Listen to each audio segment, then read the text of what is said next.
शयनं पद्मनाभं सुरेशं विश्वाधारं गगनसदृशं मेघवर्णं शुभांगं लक्ष्मीकान्तं कमलनयनं योगिभिर्ध्यानगम्यं वन्दे विष्णुं भवभयहरं सर्वलोकैकनाथम् यं ब्रह्मा वरुणेन्द्ररुद्रमरुतः स्तुन्वन्ति दिव्यैस्तवे वेदे साङ्गपदक्रमोपनिषदे गायन्ति यं सामगाः ध्यानावस्थिततद्गतेन मनसा पश्यन्ति यं योगिनो यस्यान्तं न विदुषुरासुरगणा देवाय तस्मै नमः। श्रीमद् भगवद गीता के 90वें अध्याय का नाम है राज विद्या राजगुह्य योग। गुप्त से गुप्त विद्या है, गुप्त से गुप्त योग है। उसके बारे में भगवान कहते हैं कि वो मैं अर्जुन तेरे को मैं वो बताऊंगा, जो गुप्त विद्या है वो बताऊंगा, जिससे मोक्ष से अशुभा, जिससे संसार के सभी तरह के दुखों से छुटकारा पाया जा सकता है, उससे मुक्त हुआ जा सकता है। राज विद्या राजगुह्यम पवित्रमितम उत्तमम, और ये विद्या ऐसी है जिससे व्यक्ति का मन पवित्रतम हो जाता है। बोला पवित्र करने वाले हर चीज से, जैसे तीर्थ याटन मन को पवित्र करता है, व्रत मन को पवित्र करता है, दान मन को पवित्र करता है, इन सब से श्रेष्ठ जो है वो ज्ञान मैं बताऊंगा। और इस ज्ञान को की पालना करना कोई कठिन नहीं है। जैसे यज्ञ का आयोजन करना बहुत कठिन है, यज्ञ के लिए जो सामग्री है उनको एकत्रित करना कठिन है, तप करना बड़ा कठिन है, और भी अन्य चीजें करना बड़ा कठिन है, पैदल पद यात्रा करना कठिन है। लेकिन इस ज्ञान को धारण करना कोई कठिन नहीं है, सिर्फ विवेक जागृत होना चाहिए, बाकी और कोई कठिनता इस ज्ञान में नहीं है। लेकिन जो अश्रद्धान है, जो बिना श्रद्धा के है, उनको ये ज्ञान नहीं मिलेगा। ज्ञान पता है, सामने है, लेकिन फिर भी श्रद्धा नहीं है तो ज्ञान उनको नहीं मिलेगा। और अप्राप्य माम निवर्तन्ते मृत्यु संसार वर्तमनि, वो मनुष्य देह लेके भी मेरे को प्राप्त नहीं करके इस संसार में ही भटकते रहते, पुनर्जन्म पुनर्मरण, पुनर्मरण पुनर्जन्म, इस चक्र में घूमते रहते हैं। ज्ञान इतना सही है कि भगवान सब जगह है, और भगवान के ऊपर एक पर्दा पड़ा हुआ है माया का, उस पर्दे को हटा के भगवान का दर्शन करना, बस यही ज्ञान है, और कोई विशेष ज्ञान नहीं है। मया तदम इदम सर्वम जगत अव्यक्त मूर्तिना, मैं सारे जगत में व्याप्त हूँ, लेकिन मैं सब भूत मेरे में है, लेकिन और मैं सब भूत के अंदर हूँ, लेकिन फिर भी मैं सब भूत में नहीं हूँ। तो सब भूत का यदि अहंकार रूप माना जाए तो भगवान अहंकार नहीं है, लेकिन आत्म रूप से सब भूत में व्याप्त है, और उसमें भी लिप्त नहीं है। उपनिषद में ऐसा वर्णन आता है कि दो मित्र है, एक साथ बैठे हुए हैं, एक जो है सुख दुख को भोगता है, कभी सुख आया कभी दुख आया, तो कभी जीवन का खट्टा कभी मीठा फल वो भोगता रहता है। दूसरा मित्र है उसके पास में बैठा हुआ है, इसको कहीं दो पक्षी कहा जाता है, कहीं दो मित्र कहा जाता है। तो दूसरा जो मित्र है वो कुछ नहीं करता, वो आनंद में रहता है हमेशा। वो न सुख भोगता है न दुख भोगता है, केवल आनंद में। वो हमेशा प्रसन्न आनंद में रहता है, न दुख से दुखी न सुख से सुखी होता है। सर्वभूतानि कौन्तेय प्रकृति में यान्ति मामिकाम। भगवान कहते हैं कल्प के प्रारंभ में मैंने सारी सृष्टि की रचना की मेरी प्रकृति के द्वारा, और कल्प के अंत में इसको विसर्जित कर दूंगा मेरी प्रकृति से। मेरा कुछ नहीं है, मैं इसमें लिप्त भी नहीं हूँ। प्रकृति इन सबको उत्पन्न कर रही है और प्रकृति लय कर रही है, तो मेरा कहीं पे भी मैं इसमें लिपायमान नहीं हूँ। प्रकृतिं स्वामवष्टभ्य विसृजामि पुनः पुनः भूतग्रामम् इमं कृत्स्नम् अवशं प्रकृतेर्वशात्। तो जो भूतग्राम है, भूत जो है पंच महाभूत, और पंच महाभूत से बने हुए हम सभी भूत जो है वो अवसाद, हमारा कोई वश नहीं है, परवश हुए हुए, प्रकृति के वश हुए हुए जन्म लेते, कर्म करते, और हम वापिस प्रकृति गोद में समाहित हो जाते हैं। प्रकृतिम स्वाम अवष्टभ्य विसृजामि पुनः पुनः।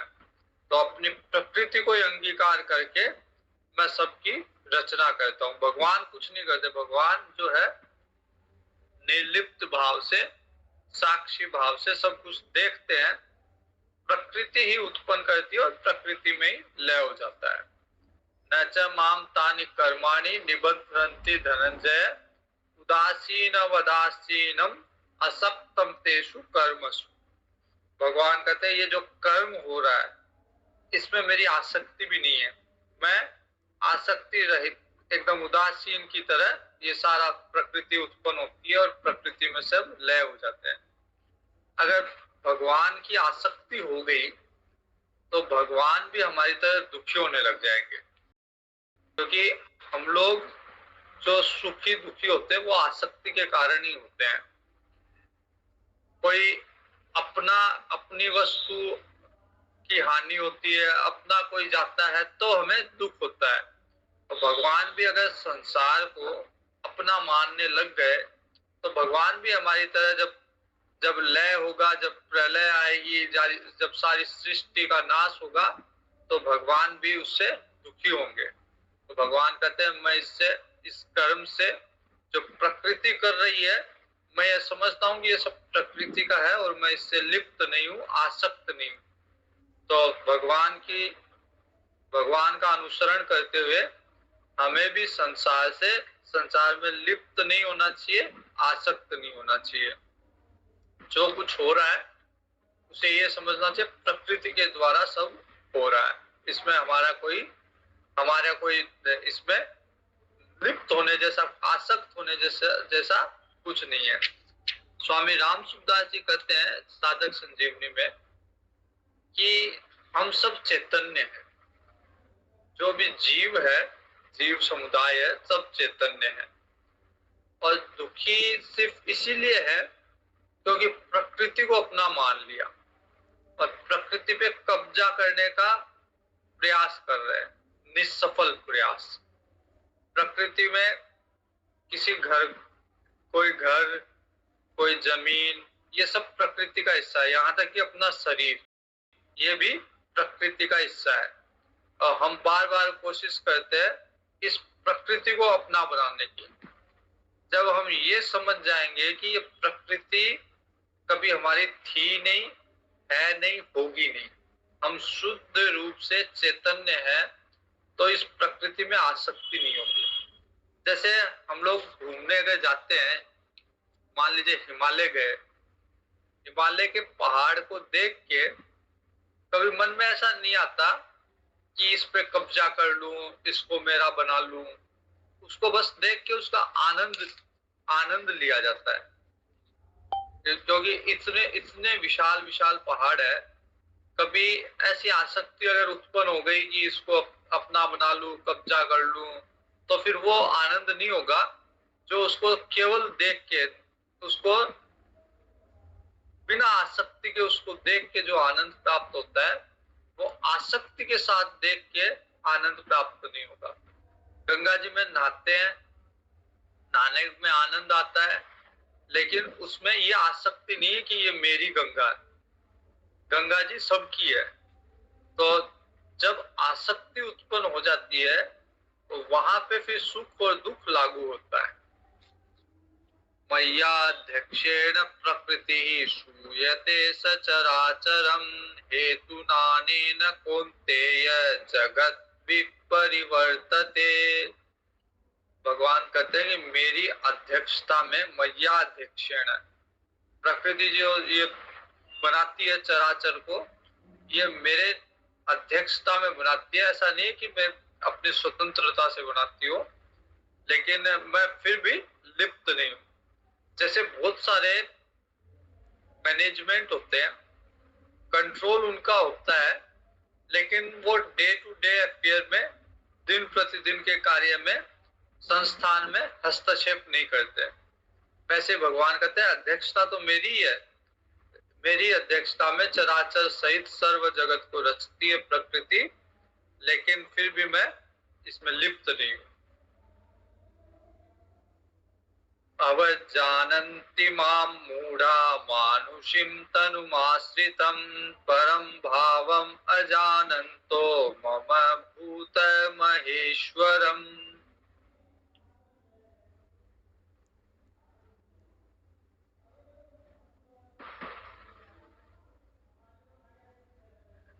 जब भगवान कहते हैं कि सारे मनुष्य मेरे को साधारण मनुष्य समझते हैं, साधारण मनुष्य समझ के मेरे को भी अपनी तरह उत्पन्न होने वाला और नष्ट होने वाला समझते हैं, जबकि मैं अवजानन्ति मां मूढ़ा, मूढ़ लोग हैं, वो जानते नहीं, मेरा प्रभाव नहीं जानते।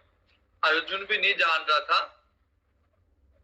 भगवान ने अर्जुन को अपना प्रभाव दिखाएंगे, विराट स्वरूप दिखाएंगे, उसके पहले अर्जुन को भी विश्वास नहीं था।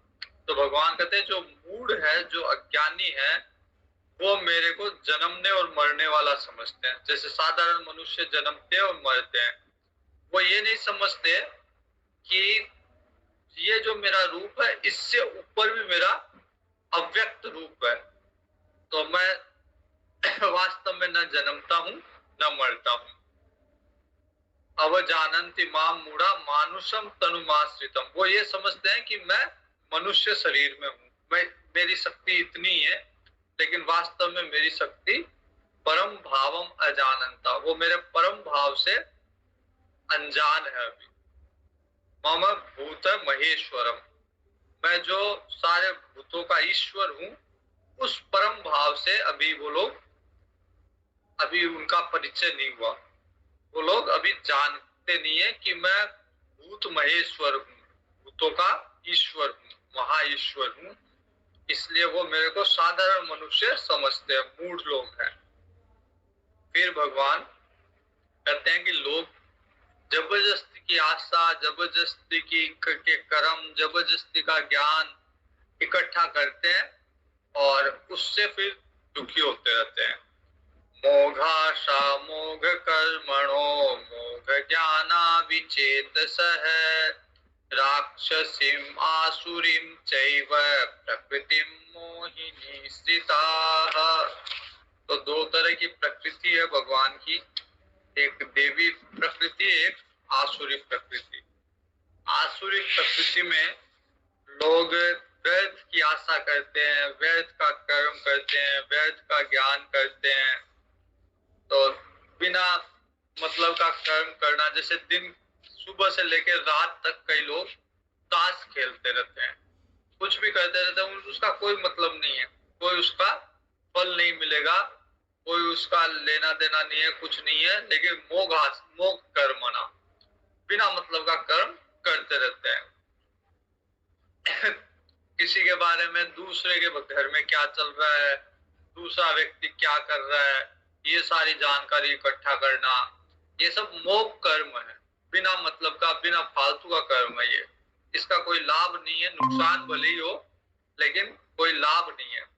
तो अनावश्यक रूप से कार्य करना, अनावश्यक रूप से दूसरों के कार्य में हस्तक्षेप करना, ये सब मोघ कर्मणा है, बिना मतलब का। इसका कोई अच्छा पूरा कोई मतलब नहीं है इसका, तो ये समय खराब करना है। मोघ कर्मणा मोघ आशा। मोघ आशा मतलब दूसरों से व्यर्थ की आशा लगाना कि मेरा कोई रिश्तेदार मेरी सहायता करेगा, सरकार मेरी सहायता करेगी, खुद कुछ नहीं करेगा लेकिन आशा दूसरों से लगाए रखना। मोघ आशा मोघ कर्मणा मोघ ज्ञाना। कई लोग होते हैं जो ज्ञान के लिए बड़ी बड़ी पुस्तकें लिख देते हैं, लेकिन व्यवहार में उनके वो ज्ञान लागू नहीं होता। तो वो जो ज्ञान है उनका, वो मोघ ज्ञान है, व्यर्थ का ज्ञान है। ज्ञान है, खूब है, पुस्तकें पूरी पढ़ ली, पूरी पुस्तकें लिख भी दी, याद भी कर ली, लेकिन जब तक व्यवहार में नहीं है तो वो मोघ ज्ञान है, व्यर्थ का ज्ञान है।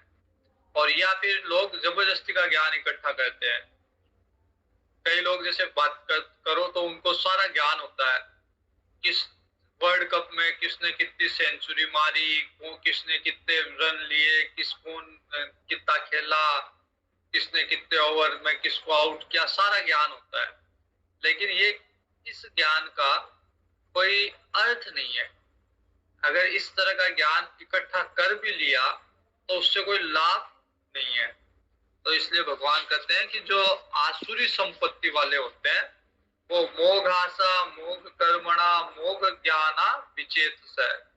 तो उनका चित्त जो है वो इसी में लगा रहता है, बिना मतलब का ज्ञान, बिना मतलब का कर्म, बिना मतलब का की आशा लोगों से लगाए रखता है। राक्षसीम आसुरीम चैव प्रकृति मोहिनी सीता। तो ये आसुरी प्रकृति है जो मोहित करने वाली है, मोहिनी प्रकृति है भगवान की, जो संसार में लगाए रखती है। इसके विपरीत देवी प्रकृति भी भगवान की है, जो संसार से निकाल के भगवान की तरफ लगाती है। महात्मानस्तु माम पार्थ देवीं प्रकृतिमाश्रिताः भजन्त्य भजन्त्यनन्य मनसो ज्ञात्वा भूतादिमव्ययम्। तो महात्मा लोग मेरी देवी प्रकृति को जानते हैं और सनातन कारण नाश रहित अक्षर स्वरूप जानकर अनन्य मन से युक्त होकर निरंतर मेरा ही भजन करते हैं। तो मेरी प्रकृति को, देवी प्रकृति को समझते हैं। दोनों प्रकृति भगवान की है, आसुरी प्रकृति भी भगवान की और देवी प्रकृति भी भगवान की।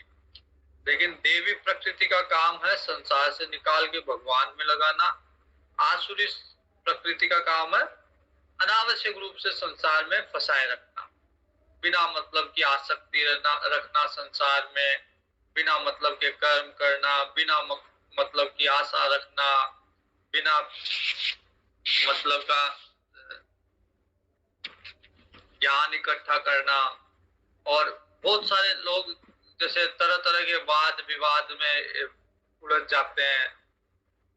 धर्म के अंदर भी मत मतांतर है, बहुत सारे सेक्ट्स है, तो उनमें चर्चा करते रहते हैं कि वैष्णव मत में क्या कहा, रामानुज मत में क्या है, रामानंद मत में क्या है, अलग अलग संप्रदायों की इनकी चर्चा करते रहते हैं। कौन सा संप्रदाय कौन से तिलक लगाते हैं, कौन सा संप्रदाय की क्या पद्धति है, इन व्यर्थ के ज्ञानों में उलझ के रह जाता है आदमी। एक बार एक अंकल जी थे, वृद्ध थे, और मंदिर में बैठे थे। मंदिर में मैं गया हुआ था, तो वो पूछते हैं कि कौन सी दिशा में बैठ के पूजा करूं। मैंने कहा आप 70 से ऊपर हो गए, अब तो कितने दिन की हो, कहीं पे भी बैठ के कर लो। अगर पहले ये ज्ञान अगर लेना ही था तो पहले लेते, ताकि कम से कम आज तक सही दिशा में बैठ के पूजा करते। अब तो थोड़े से दिन की बात है, जैसे करते आए वैसे ही कर लो, क्या फर्क पड़ता है। तो ज्ञान लोग जबरदस्ती का वास्तु का ज्ञान इकट्ठा करेंगे, ज्योतिष का ज्ञान इकट्ठा करेंगे, लेकिन जो असली ज्ञान है, जो भगवत प्राप्ति की ओर ले जाता है, उस ज्ञान को इकट्ठा नहीं, उस ज्ञान को ग्रहण नहीं करेंगे। तो ये सब आसुरी संपत्ति के कारण लोग व्यर्थ के ज्ञान में, व्यर्थ की आशा में, व्यर्थ के कर्म में लगे हुए हैं।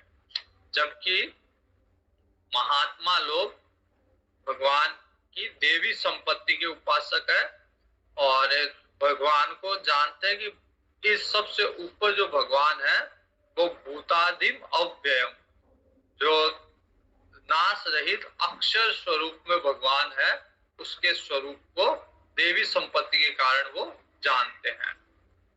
सततम कीर्तयन्तो माम यतन्तश्च दृढव्रताः नमस्यन्तश्च मां भक्त्या नित्ययुक्ता उपासते। तो जो देवी संपत्ति का ज्ञान रखते हैं, भगवान को नित्य समझते हैं, अक्षर समझते हैं, भगवान को कभी नाश नहीं होने वाला समझते हैं, वो दृढ़ता से, दृढ़ निश्चय से भगवान का भजन करते हैं, निरंतर भगवान का नाम, भगवान के गुणों का कीर्तन करते हैं और भगवान को प्राप्त करने के लिए प्रयास करते हैं, यत्न करते हैं, बार बार भगवान को प्रणाम करते हैं, भगवान ने जो कुछ दिया उसके लिए भगवान की कृतज्ञता, धन्यवाद देते हैं। कम से कम और कुछ नहीं तो कम से कम मनुष्य देह भगवान ने दी है। स्वामी राम सुखदास जी कहते हैं कि मनुष्य देह भी हम अपने कर्म से प्राप्त नहीं कर सकते। इतने पाप एक जीवन में होते हैं, एक जीव से होते हैं कि कभी भी अपने बल पे वो मनुष्य देह प्राप्त नहीं कर सकता। भगवान की कृपा से ही मनुष्य देह प्राप्त होती है। भगवान सोचते हैं कि इसको बहुत योनि से भटक रहा है, बहुत समय हो गया। जैसे ग्रेस मार्क दे के टीचर मास्टर जो है पास कर देता है, वैसे भगवान भी फिर ग्रेस मार्क दे के मनुष्य देह दे देते हैं। लेकिन मनुष्य देह में आके, मनुष्य शरीर में आके अगर उसका सदुपयोग नहीं करे और व्यर्थ कर्म में, व्यर्थ आशा में, व्यर्थ ज्ञान में उलझ के रह जाए, तो फिर वापिस से पुनरअपि जन्म पुनरअपि मरण, बार बार उसी चक्र में चलता जाएगा।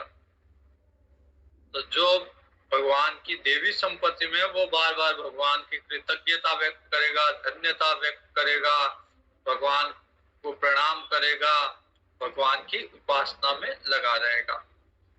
ज्ञान यज्ञेन चान्ये, ज्ञान यज्ञेन चाप्यन्ये यजन्तो माम उपासते एकत्वेन पृथक्त्वेन बहुधा विश्वतो मुख।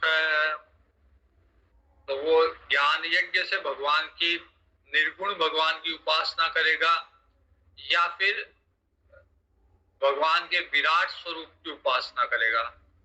तो कोई भगवान के निर्गुण स्वरूप की उपासना करेगा और ज्ञान यज्ञ से भगवान का पूजन करेगा, और या फिर भगवान का विराट स्वरूप से भगवान की उपासना करेगा।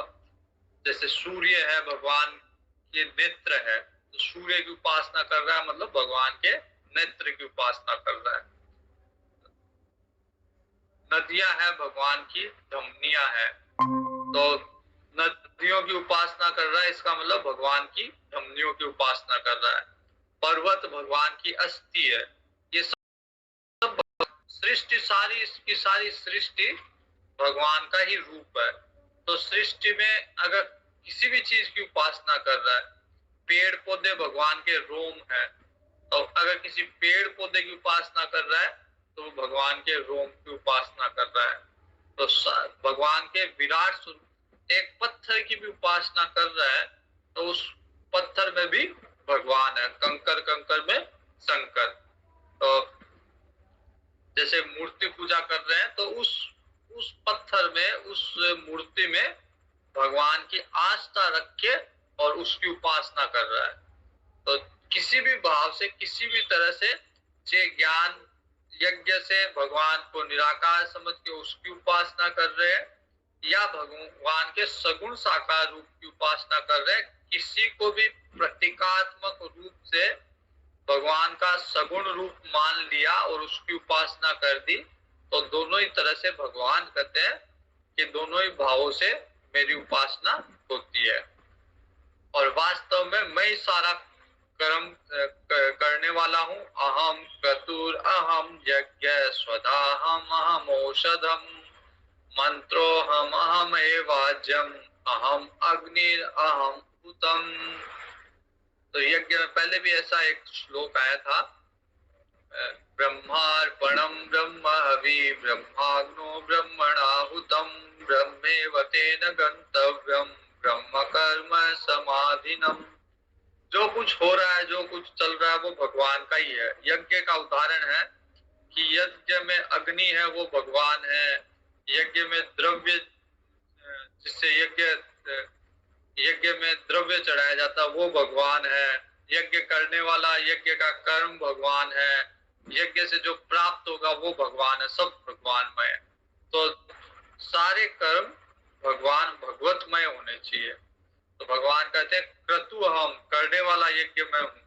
यज्ञ क्रतु अहम अहम यज्ञ, यज्ञ भी मैं हूँ, करने वाला भी मैं हूँ।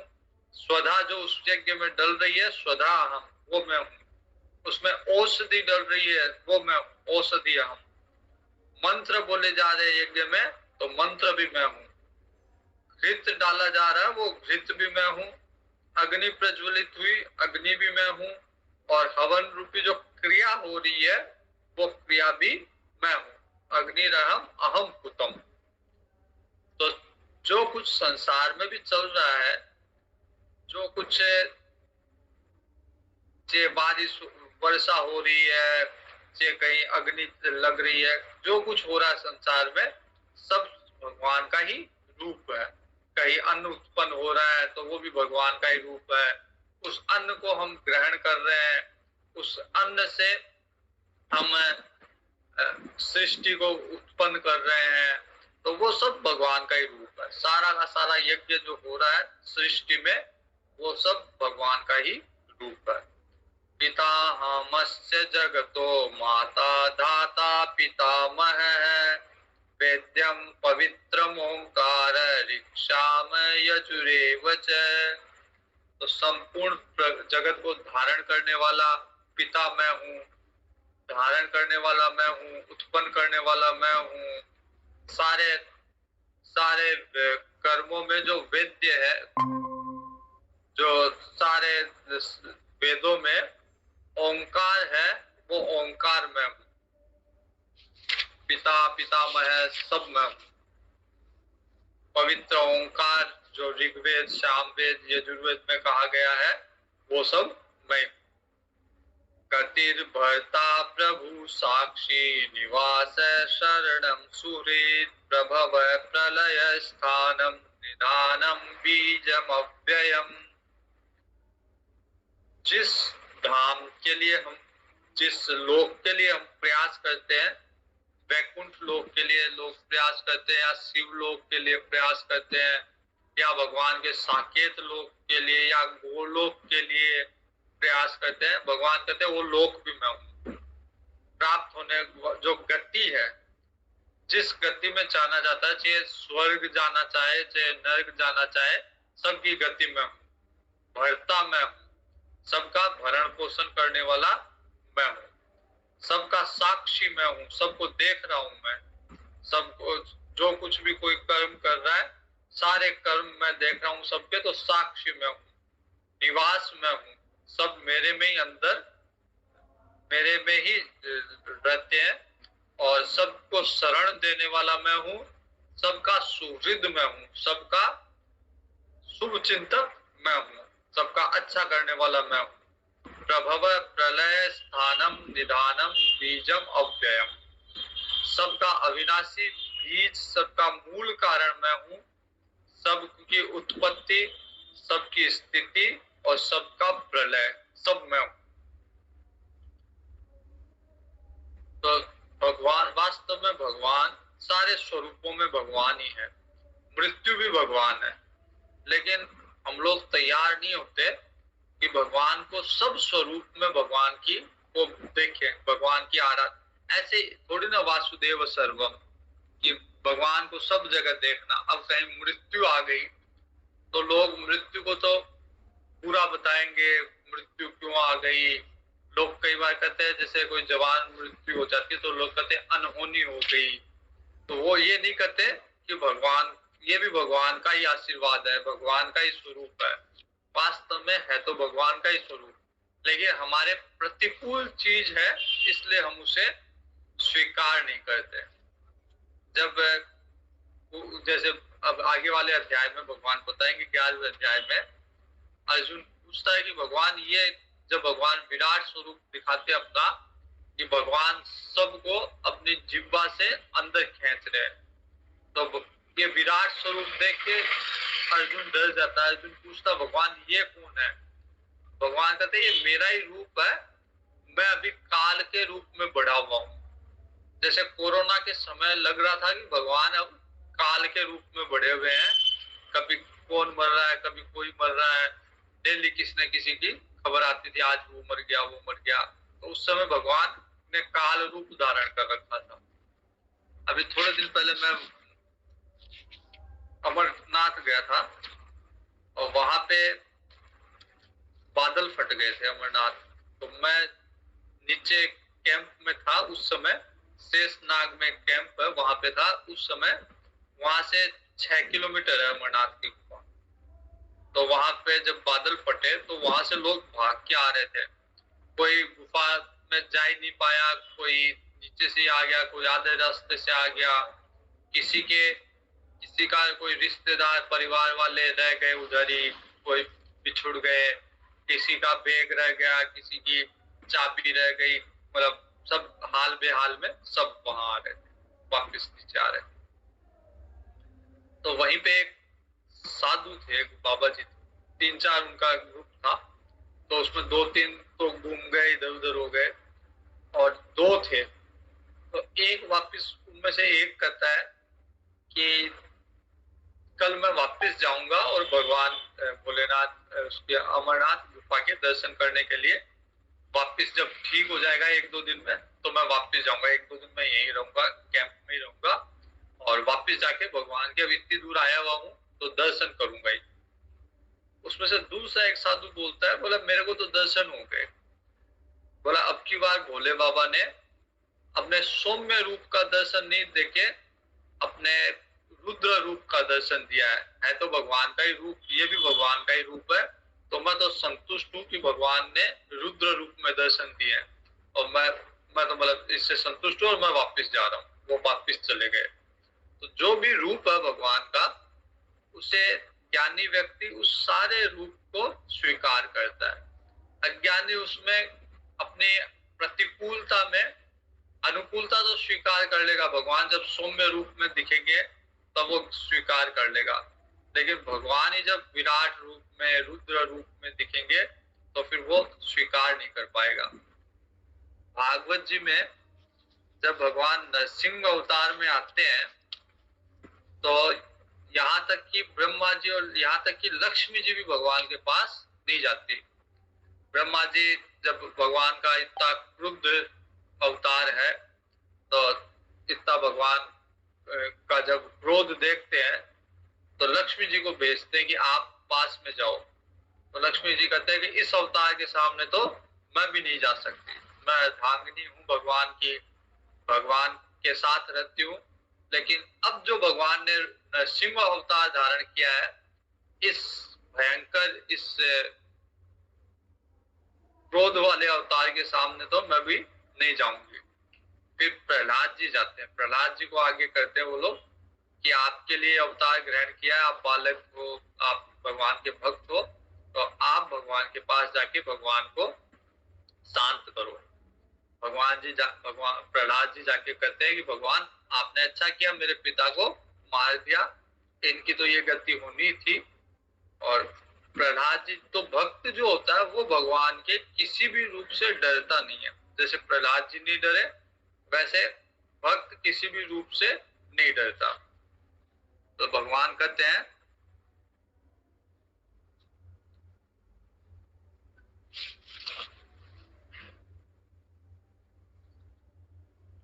अहम पिता वेद्यम पवित्र गतिर्भर्ता प्रभु साक्षी निवास शरणम सुहृद प्रभव प्रलय स्थानम निदानम बीजम अव्ययम।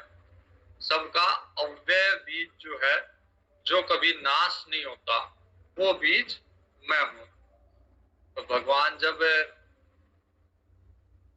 पहले की लीला करते हैं, उस समय में भी भगवान अपना जो बीज है, सारे भूतों का बीज वो रख लेते हैं।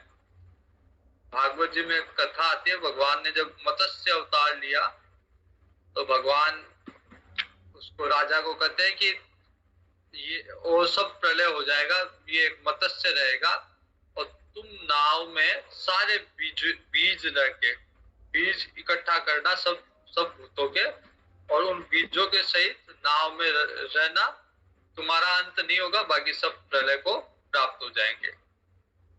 और मार्कंडेय ऋषि को भी, जब मार्कंडेय ऋषि ने भी भगवान की प्रलय लीला देखनी चाहिए, तो भगवान ने कहा कि आप रहना और आपके साथ में सारे भूतों के बीज रखना, ताकि फिर से सृष्टि उन बीजों के द्वारा हो सके। तो भगवान कहते हैं कि अव्यय जो बीज है, जो नाश नहीं होता, वो मैं हूं। तपाम्यहम अहम वर्षम निगृह्णाम्युत्सृजामि च अमृतम चैव मृत्युश्च सदसच्चाहम अर्जुन। भगवान कहते हैं सूर्य रूप से जो तपता है वो मैं हूं, वर्षा को जो आकर्षित करता है वो मैं हूं, वर्षा को जो बरसाता है वो मैं हूं, मैं अमृत भी हूं, मैं मृत्यु भी हूं, दोनों मेरा ही रूप है। सत्य भी मैं हूं, असत भी मैं हूं। तो सारे के सारे जो रूप है वो मेरे ही है।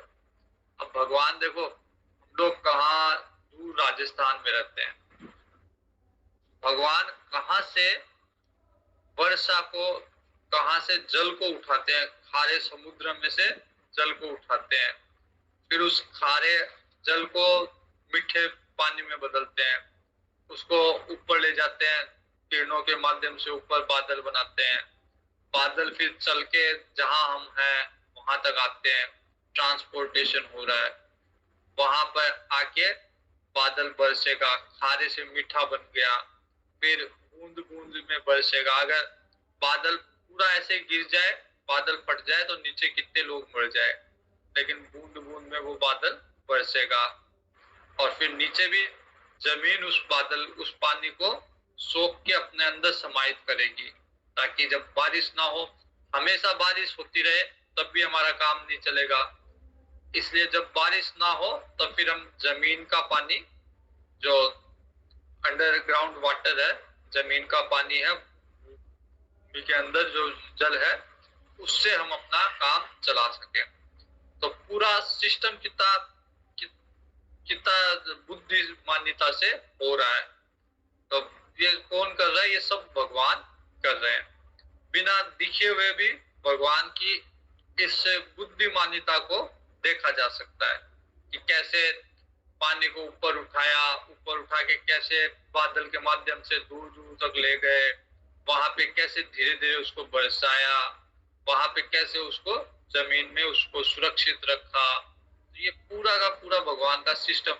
और इसमें भी बहुत सारा पानी ग्लेशियर के रूप में सुरक्षित रखा, बर्फ के रूप में, फिर वो धीरे धीरे पिघल के गंगा जी के रूप में, अन्य नदियों के रूप में पूरे वर्ष पर्यंत तक हमको मिलता रहे।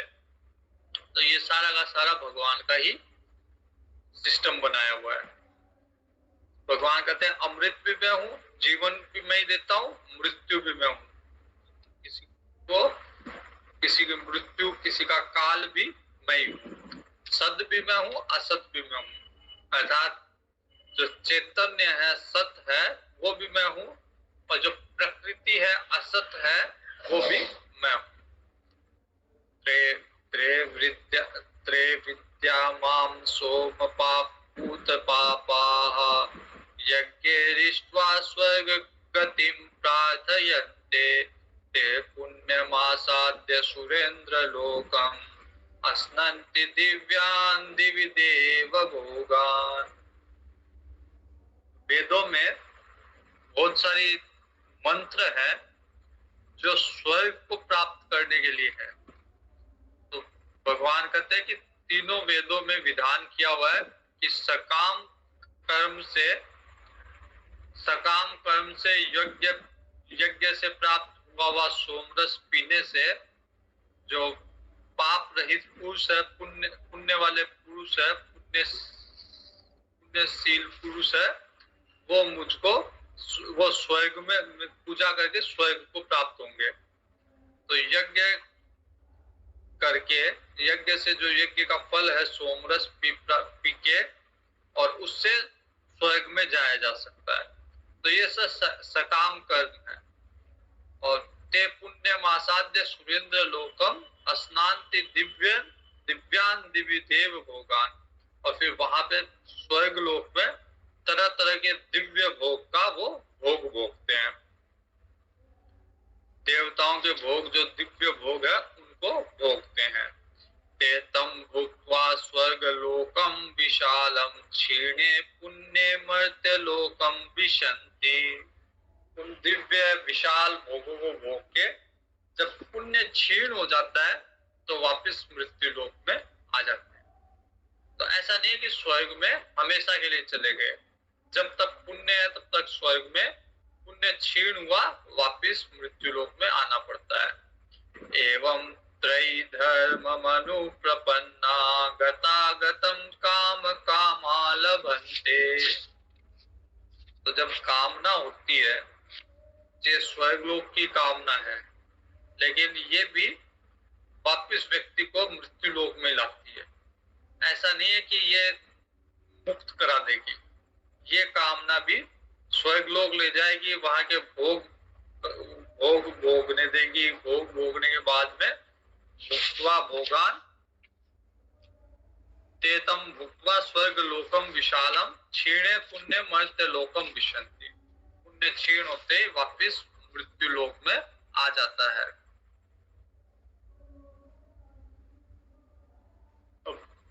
भोगों की कामना वाला पुरुष बार बार आवागमन को प्राप्त होता है, पुण्य के प्रभाव से स्वर्ग में जाता है, पुण्य क्षीण होने पे मृत्यु लोक में आता है। उसका चक्र चलता रहता है, वो मुक्त नहीं हुआ, मोक्ष को प्राप्त नहीं हुआ।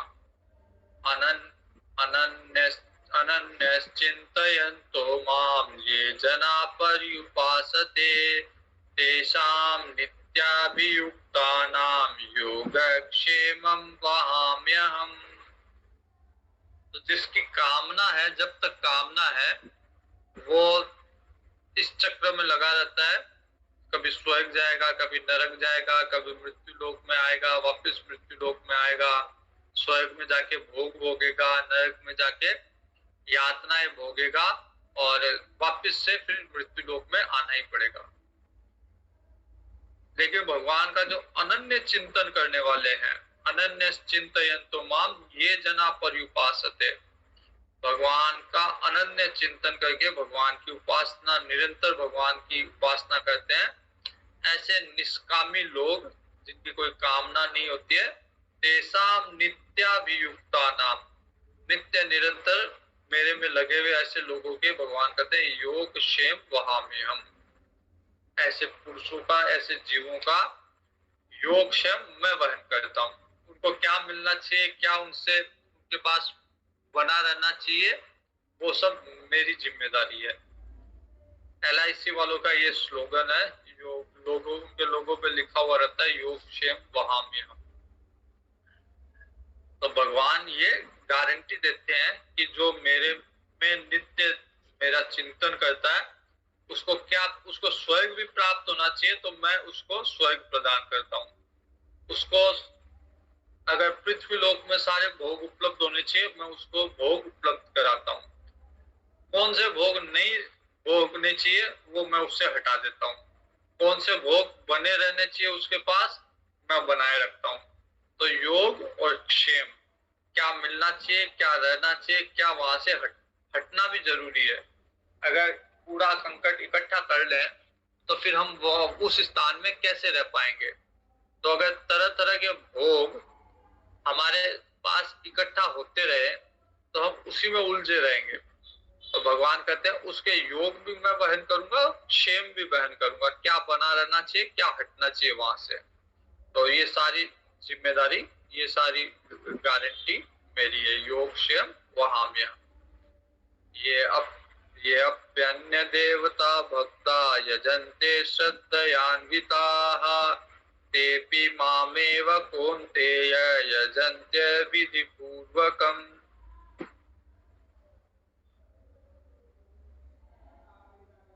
भगवान कहते हैं कि जो अन्य देवताओं को भी की पूजा कर रहे हैं, अन्य देवताओं की उपासना कर रहे हैं, वो उनके द्वारा मेरी उपासना कर रहे हैं, लेकिन अविधि पूर्वकम। उनको वास्तविकता में उनको विधि का पता नहीं है, क्योंकि उनके कामना है, इसलिए कामना के वशीभूत होके वो किसी न किसी देवता की उपासना करते हैं। धन की कामना है तो लक्ष्मी जी की उपासना कर रहा है, तो कर तो भगवान की उपासना है उसमें, लेकिन विधि पता नहीं, क्योंकि वो जो उपासना कर रहा है वो केवल धन प्राप्ति तक है। अगर उतनी उपासना भगवान की करे तो भगवान कहते हैं योग क्षेम वहां में हम, क्या मिलना चाहिए, क्या बने रहना चाहिए, ये मैं देखूंगा। लेकिन अन्य देवता से जब मांगता है तो देवता की भी इच्छा नहीं रहती, वो अपनी इच्छा से मांगता है कि मेरे को ये चाहिए, मैं आपकी पूजा करूंगा, आपकी आराधना करूंगा, उपासना करूंगा, सवामणि करूंगा, मेरा ये काम हो जाना चाहिए। अब उसको ये नहीं पता कि ये काम उसके हित में है या हित में नहीं है।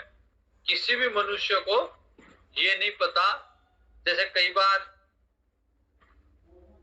कोई मान लीजिए किसी ने किसी देवता से याचना करके उसके सवामणि चढ़ा के एक पुत्र मांगा, पुत्र प्राप्त हो गया।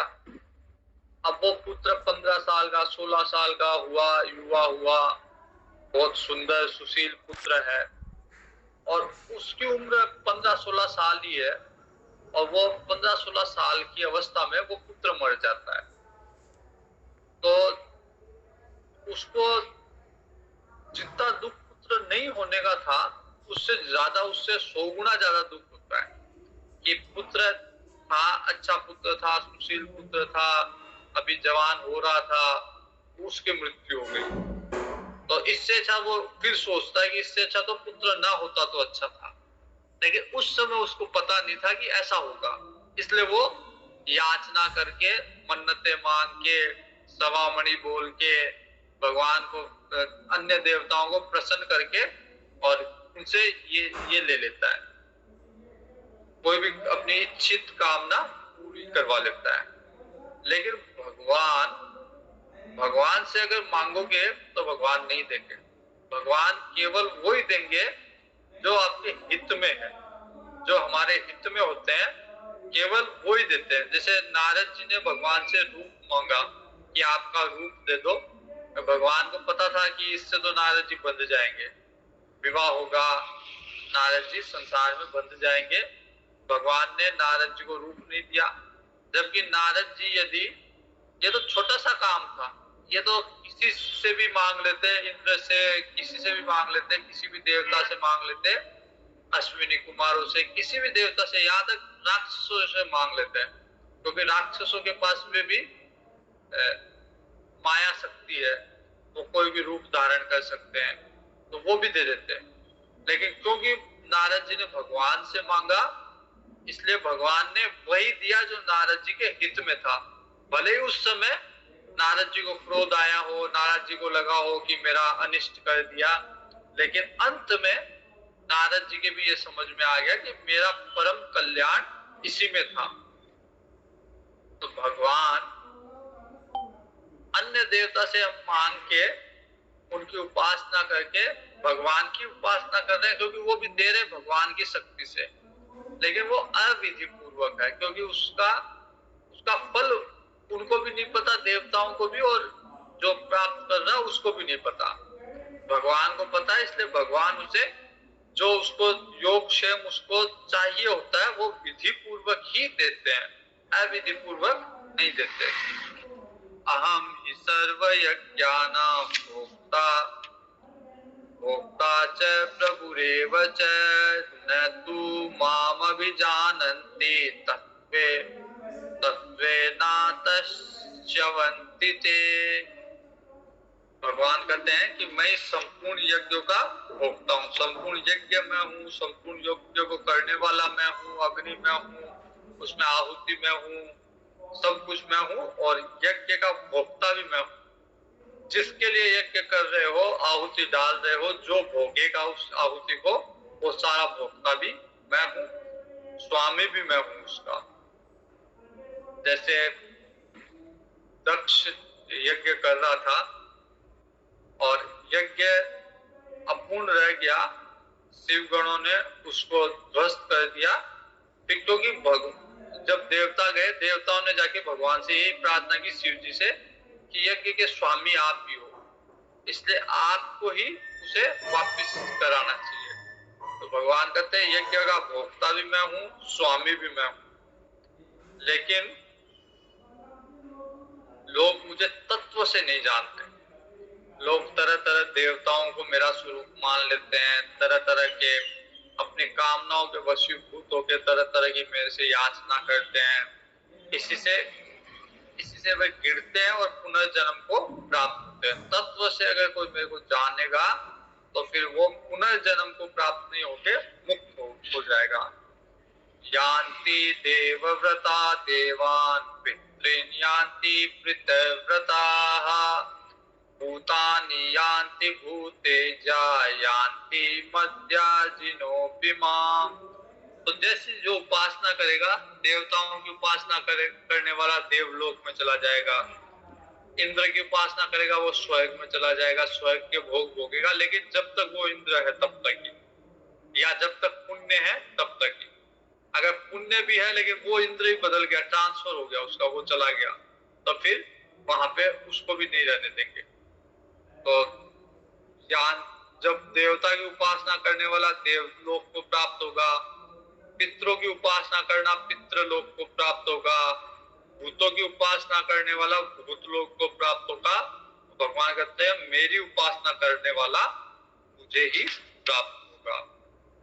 अब भगवान की उपासना किस तरह करनी चाहिए ये देखेंगे कल।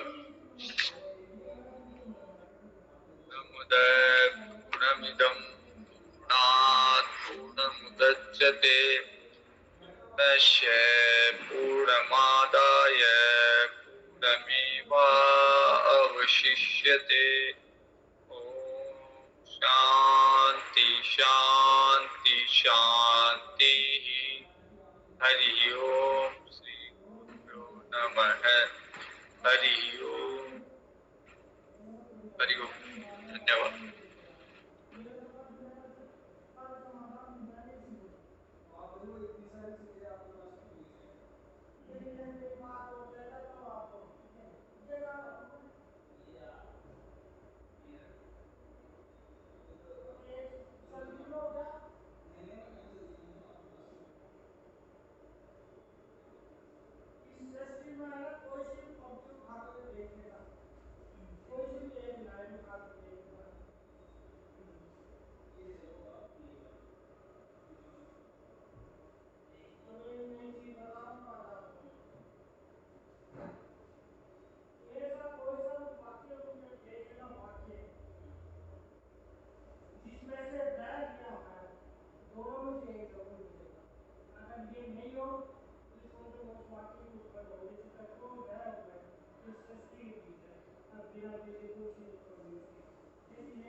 तो हमें कहता नहीं। दूसरा क्या रहता है कि दारू मांस मदिरा शराब नॉनवेज, ये भी नहीं है। कोई गुटखा पान बीड़ी सिगरेट या कोई ज़्यादा तो नहीं लेता हूँ। उसको छोड़ने की कोशिश करते हैं। तीसरी चीज़ ये आती है इलिसिट इलीगल समथिंग, और दूसरे वो भी कॉफी नहीं है। पीनी है, और चौथा जो है नॉनवेज हो गई। ये तो बोले ऐसे है, ये तो चला दो, मैं बोल देती हूँ पहले। ये चार चीज़ें आती हैं। अब आपके जैसे प्याज लहसुन नहीं खाना चाहिए, प्याज लहसुन नहीं खाना चाहिए, उसका कोई अपने पास मना नहीं है, लेकिन आप बाहर मत खाओ। घर पे जो बनता है वो खाना। घर में तो क्या है, अपन रोटी सब्जी तो सब खा लेते हैं, कोई बात नहीं, उसमें चल जाएगा, लेकिन आप पहले उसे सोचो घर में खाए लेकिन बाहर मेरी बात है, समझदार हो, तुम्हारी समस्या है, इसलिए नहीं पहन रहा। मेरे को लगेगा क्या चलो घर बता दांत के कोने से नहीं लाओगे, लेकिन मान लो घर से बाहर आपको कोने जाना पड़े तो फिर उतारना नहीं है ना, मैं कौन सा उतार रहा हूँ, हैं? मैं कौन सा उतार रहा हूँ। तो पहले लेते हाँ कॉलेज जाओ तो मान लो 2 नंबर जाना पड़े तो हाँ जाऊँगा। इसको पहन ली। हाँ ये लाए कहाँ से थे? ये तो मैं अक्षय ठाकुर का नाम सुना है, राधा कृष्ण की मूवी से लाया। ये इसमें ऐसे निकलने का पता नहीं है कैसा है। इसमें कोई ऐसे दिक्कत नहीं, ये तो तुलसी है, हैं? ये तो तुलसी है, तुलसी में इसमें भी ऐसा दिक्कत क्या आती हुई है? मैं कई बार आता है इंसान जब कम पड़ जाती है ना कोई चीज़ हाँ। दुनिया में, जिसकी मात्रा कम है, तभी तो उसको खाने की जरूरत होती है, तो किसी चीज़ में बढ़ लेकिन जाता ये है। चीजें आ जाती है 100-150 रुपये में। 100-150 रुपये की मात्रा में आप ये देखो ना, वो 3 रुपये में आपको कितनी चीज़ें और मिल जाएंगी।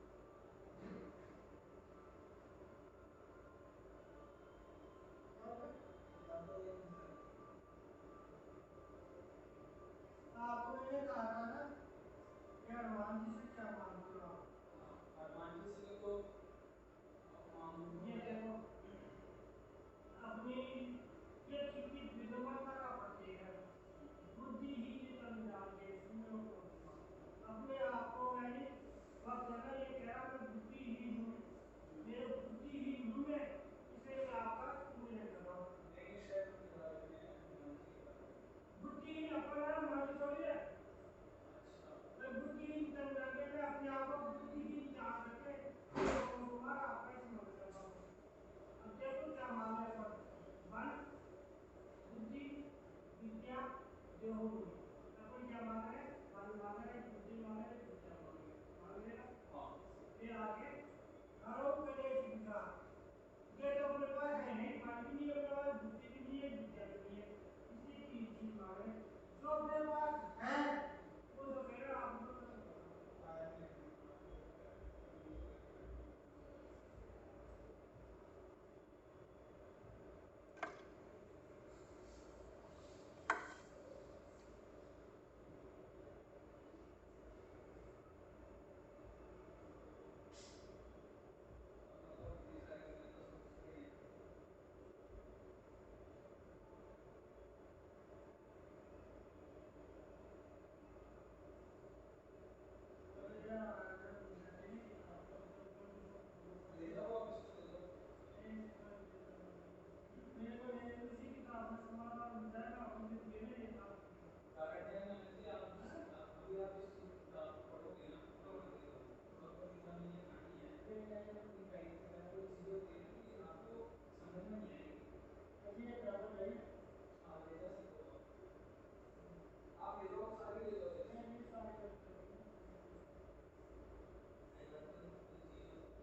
है, मन वाला